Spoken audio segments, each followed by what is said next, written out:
سلام سلام، فيديو جديد ولقاء جديد. ان شاء الله تلقاكم هذا الفيديو كامل بخير. اليوم فيديو خفيف ظريف على طاجين الكباب على طريقتي. ما كاش اللي ما يحبش هذا الطبق وما كاش اللي ما يعتمدوش في رمضان ولا في الايام العاديه. نمر مباشره لطريقه التحضير.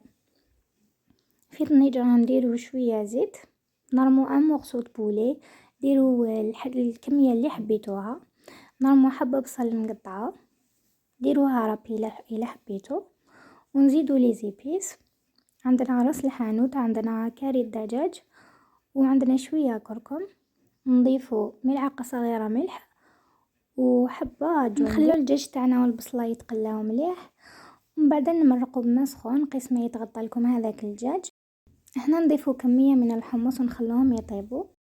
نزيدو البطاطا تاعنا اللي كنا قليناها، وهنايا في المرحله هذه كاين اللي حب يزيد يكسر له البيض وكاين اللي لا كل واحد كيفاش. فوالا هنا لحقنا لاخر الفيديو. هذا هو طاجين الكباب تاعي. ان شاء الله ينال اعجابكم. نتلاقاو في وصفه جديده. سلام.